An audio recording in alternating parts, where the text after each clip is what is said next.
I'm gonna be honest, man, I didn't think I'd be making a video talking about this player on the Red Wings and discussing whether or not he is a liability defensively. The reason we're talking about this is because of a fantastic post made on the Detroit Hockey Now website. It was published by Bob Duff just a few hours ago, and after reading this piece thoroughly, I was like, okay, I have to make a video about this. This is really intriguing of an idea to bring up, and as always, Bob Duff does a good job at putting the pieces together, so I will leave a link in the description if you want to go ahead and read this yourself. But essentially, you can see in the title right here, analytics are indicating that Lucas Raymond is a defensive liability for the Red Wings. The Raymond, Larkin, Bertuzzi unit is a defensive liability in general. Published by, as we had said, Bob Duff. Now, I wanted to get into this conversation about Raymond because it kind of opens the idea that not all prospects to rookie development stories are always sunshines and rainbows. There are always going to be some setbacks, there are always going to be some hard times, and while for Raymond, this isn't necessarily a quote-unquote hard time, it's definitely not the, okay, every single year he's getting extraordinarily better type of path that we're usually used to seeing with prospects like this. Lucas Raymond, as we all know, was a 4th overall pick by the Red Wings back in 2020. He is 20 years old, period. He's 5'10", 183. Only difference of 2 pounds, not that bad.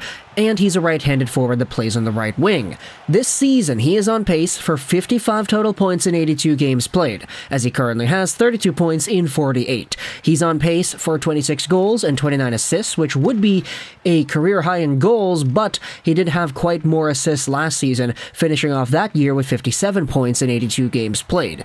He's roughly on pace for around the same sort of season, albeit with a few more points from last year, but this, of course, is his second year in the NHL versus last year, which was his first. Now, we've talked all this time about sophomore slumps and how players in the NHL in their very first year usually do a lot better on the point sheet, mostly because there's no scouting footage available of this guy at the top league in the world. After a rookie season, other NHL teams that are playing Detroit on the road or whatever, they can go out there in their video room and say, okay, Lucas Raymond played 82 NHL games last year, and this is what he did in most of them. These are his patterns. These are the things that he usually leans towards rather than deciding to do other things. These are his tendencies, and so after one full season, rookies usually get the scoop put on them in the next year's worth of play, which is why they have a difficult time producing the same amount of points, which is where the sophomore slump comes in, etc., etc., etc.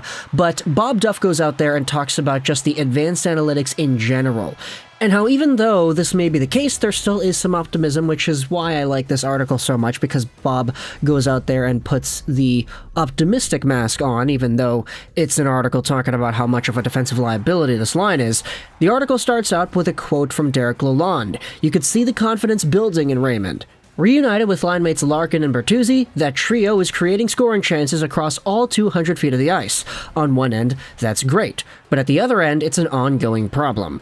In this scenario, Lalonde is kind of struck between a rock and a hard place. He knows he needs to play that line as a unit in order to generate offense. At the same time, he's aware that by putting that unit together, he's also going to generate more scoring opportunities for the opposition. This is what Lalonde says. We're going to play that Larkin line a ton, and they end up having their fingerprints on goals against. This is where Duff dives into some of the numbers. Doing the research, the numbers are bearing out Lalonde's hypothesis. In 5-on-5 play, Larkin has been on the ice for 40 Detroit goals and 37 scored by the other team, a +3. This 5-on-5 goal differential rates 227th in the NHL, and he's the responsible one on the line. Both Raymond, 10-4, 16 against, and Bertuzzi, 8-4, 14 against, are at -6 ratings at 5v5 goal differentials. Raymond is 680th amongst NHL players, and Bertuzzi is 694th. Now, I get it. This is just sort of a modified version of plus-minus, and a lot of people don't really like plus-minus. It's not as hot of a stat as it used to be when determining a player's value on the ice. But there are advanced analytics that go out there and show pretty much the same thing. Taking the research a step further and breaking it down analytically, the overall picture grows even more gloomier. According to naturalstatric.com, the Larkin-Raymond-Bertuzzi line has been on the ice for 46 scoring chances for and 49 against. When it comes to high danger chances, the numbers are 24 and 22 against. Take Bertuzzi off the line as a series of injuries to Bertuzzi have done this season, and the underlying numbers grow much worse. Playing together with a line mate other than Bertuzzi, scoring chances for Larkin and Raymond are 110 for and 161 against. High danger chances are 46 for and 69 against. Now, scoring chances are a lot more rational in my opinion, mostly because they're not just straight up goals. They're, okay, what happens in a play that could potentially lead to a goal? We all know that sometimes some weird and wacky goals go in that weren't really supposed to go in, and we all know that there are many scoring chances that miss or that hit the post or that get saved that probably should be goals 8 out of 10 times.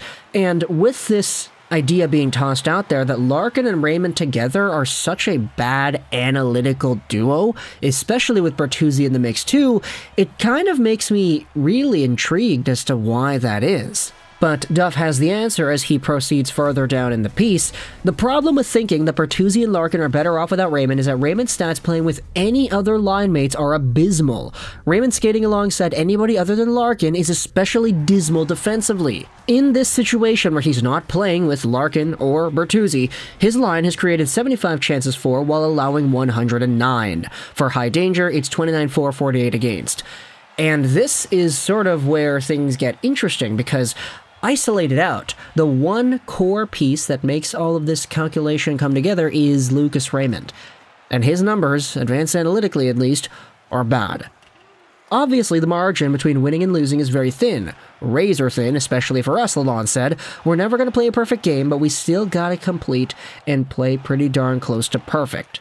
Now, unfortunately, there isn't really an explanation offered up as to why Lucas Raymond happens to be like this, and realistically, it's easy to say, okay, this might just be a very unfortunate, unlucky situation. Like maybe Lucas Raymond isn't the reason all these scoring chances are going in or having their opportunities against us, but at the same time, there are a constant amount of variables that indicate that Raymond is usually on the ice when this happens, and that's interesting to me.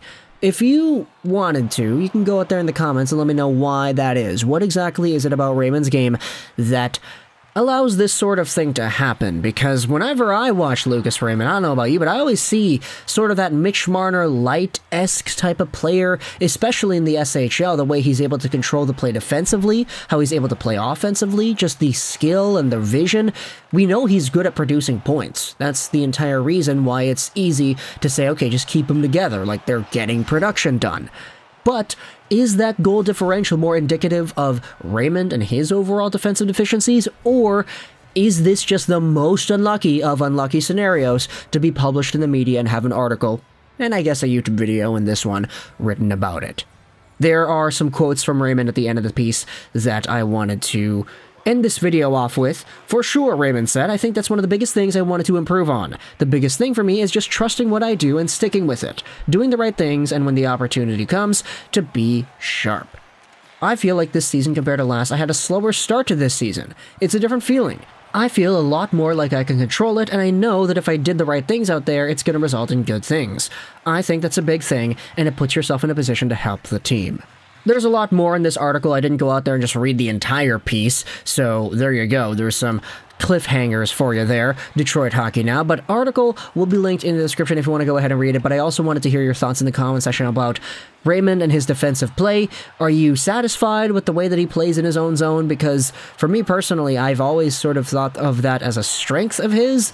It's interesting to see the analytical profile not aligning with that, but maybe I'm just being too jaded. Maybe I just don't really know what I'm talking about. Maybe I haven't seen too many Red Wings games because they're always blacked out here and I only really catch the odd highlight or two that pops up every once in a while because the Red Wings are unfortunately not shown off too much here at this part of the world. But thoughts in the comment section either way about Raymond and his play. I hope you enjoyed this video. And bye.